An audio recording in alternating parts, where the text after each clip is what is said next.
अस्सलाम वालेकुम। आपने सुना तो होगा कि उम्मीद पे दुनिया कायम है।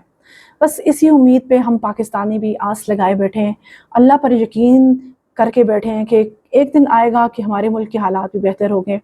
हमारे मुल्क से बेरोज़गारी, हमारे मुल्क से गुर्बत, हमारे मुल्क से रिश्वत, सूद सब चीज़ें ख़त्म होंगी और सही मानों में इस्लामी जमहूरिया पाकिस्तान कायम होगा और इस मुल्क को एक अच्छी लीडरशिप भी मिलेगी। उम्मीद और यकीन अल्लाह की ज़ात पर दोनों इंसान को कभी हारने नहीं देते। तो बस इसी यकीन और उम्मीद के साथ हम बैठे हैं। इस वक्त मेरी नज़रों से एक वीडियो गुजरी, बहुत ज़्यादा सोशल मीडिया के ऊपर वायरल वीडियो है। ये नॉर्वे के वज़ीर ख़ारिजा हैं जिन्होंने अभी रिसेंटली पाकिस्तान का दौरा किया, जिनका नाम एस्पेन बॉथ है। अब एस्पेन जब पाकिस्तान आए तो उनके जो आने का मंज़र है वो पूरी दुनिया में ये समझें कि उस मंज़र ने एक तहलका मचाया हुआ। लेकिन ये हमारे पाकिस्तान में ये चीज़ बिल्कुल उलट है। हमारे पाकिस्तान के अंदर तो अगर एक 17वें ग्रेड का कोई ऑफिसर भी होता है तो उसका भी इतना प्रोटोकॉल होता है, उसके आगे पीछे गाड़ियाँ और गार्ड्स और ये और वो। तो क्या ये नॉर्वे के जो आपको फॉरेन मिनिस्टर नज़र आ रहे हैं, क्या इनको किसी प्रोटोकॉल की ज़रूरत नहीं थी? क्या इनको किसी गार्ड की हिफाजत की ज़रूरत नहीं थी? और अगर नहीं थी तो क्या वजह है? तो चलें ज़रा बात करते हैं ये जो एस्पेन जो फॉरेन मिनिस्टर हैं नॉर्वे के। और इस वक्त अगर आप नॉर्वे का जीडीपी पर कैपिटा चेक करें तो ये तकरीबन 1,05,000 और 880 के लगभग है वर्ल्ड बैंक के मुताबिक। तो आप देख लें कि इस वक्त ये दुनिया के अमीर तरीन ममालिक में शुमार होता है, यानी कि ये अफोर्ड कर सकते हैं कि अलग से किसी जहाज़ के ऊपर भी आएँ और इनके साथ आगे पीछे जो है बहुत प्रोटोकॉल भी हो, सब कुछ हो। लेकिन उन्होंने ऐसा नहीं किया। वो आए, लगेज उनके हाथों में उठाया हुआ और बिल्कुल एक नॉर्मल कमर्शियल फ़्लाइट के ऊपर एक बिल्कुल नॉर्मल बंदे की तरह वो आ रहे हैं और दुनिया की तवज्जो जो है उन्होंने अपनी तरफ जो है वो मरकूज़ कर दी। इस कदर उनको इज़्ज़त, मोहब्बत, जो बंदा नहीं जानता था कि नॉर्वे के वज़ीर ख़ारिजा कौन है, अब बच्चा-बच्चा उनको जानने लग गया है। लेकिन पाकिस्तान का बच्चा-बच्चा ये सब कुछ देख तो रहा है, लेकिन उसकी सोच वही होगी, वही प्रोटोकॉल को वो पसंद करेगा, वही गार्ड का सिस्टम को पसंद करेगा, वही जो है बड़े अफ़सर के आगे हाथ बांध के खड़े होना और आगे पीछे होना और ये सारी चीज़ों को वो पसंद करेगा कल को। क्योंकि हमारा मुआशरा, हमारे जो जितने भी तालीमी निज़ाम है वो बच्चे के ज़हन में डाल ही ये चीज़ें रहा है। तो वो बच्चा फिर वो कुछ सीख रहा है और फिर हम गिला करते हैं कि हमारा निज़ाम ठीक नहीं हो रहा।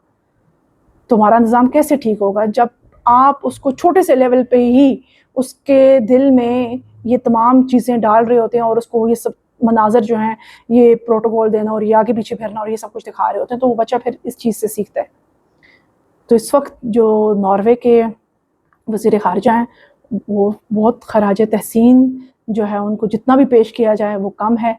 और आपको एक बात सुनाऊँ, ये इकबाल चौधरी एक वाक़या सुना रहे थे रहमान मलिक का।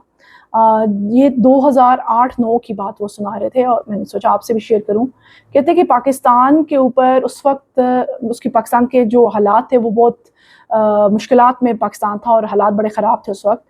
तो वो अमदाद लेने के लिए सऊदी अरेबिया गए। तो उस वक्त किंग अब्दुल्ला से जब वो मुलाकात करने लगे तो कहते हैं कि उस टाइम पे वो अपना प्राइवेट जेट के थ्रू, आपको पता ही हमारा तो रवाज है यहाँ से जाने आने का, तो वो जब प्राइवेट जेट पे वहाँ गए तो वहाँ का किंग अब्दुल्ला को जब पता चला कि ये प्राइवेट जेट से आए हैं तो उन्होंने कहा कि अगर आप हमें बता देते कि आपके हालात इतने ज़्यादा ख़राब हैं तो हम खुद अपना त्यारा भेज देते, आपका ये खर्च भी जो है वो बच जाता।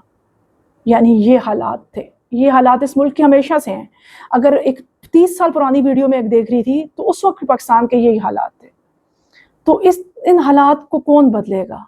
तो कहते हैं उस रहमान मलिक वो उस टाइम पे कह रहे थे, कहते हैं कि हमें इतनी भी शर्म आई कि हमें लगा कि हम ज़मीन में धंस के जो है फटे ज़मीन और बीच में हम धंस जाएँ, उतर जाएँ ज़मीन में। यानी इतनी शर्मिंदगी हुई। लेकिन इस शर्मिंदगी का क्या फ़ायदा कि कोई भी हमें नज़र नहीं आ रहा, उसके ऊपर अमल पैरा होते हुए लोग दिखाई नहीं दे रहे।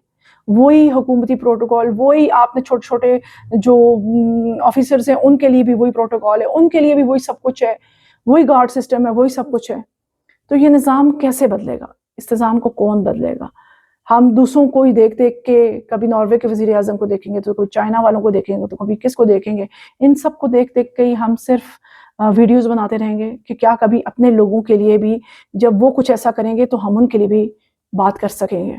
ہمارے ملک کا یہ جاگیرانہ اور یہ پروٹوکول سسٹم اور یہ چیزیں اس لیے نہیں ختم ہو رہی ہیں کہ ہمارے ملک میں جو تعلیمی نظام ہے وہ ہمارے بچے کے ذہن میں افسر شاہی کے لیے یہی احترام، یہی عزت، یہی پروٹوکول، یہ سب کچھ ڈال رہا ہوتا ہے.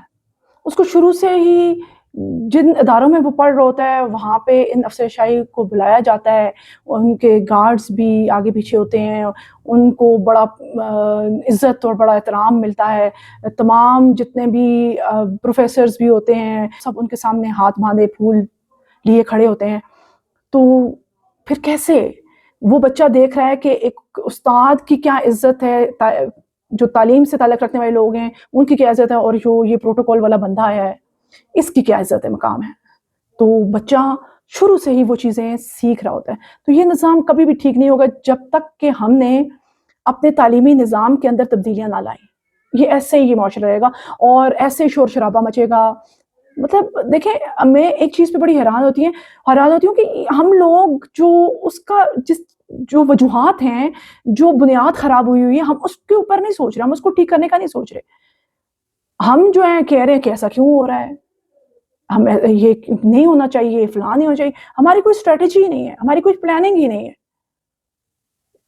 ہمارے تمام معاشرے کے اوپر ایک ہول سا چڑھا ہوا ہے، اس ہول میں سے ہم نے ان سب کو نکالنا ہے. یہ لمحہ فکریہ ہے، سوچیے گا ضرور. شکریہ.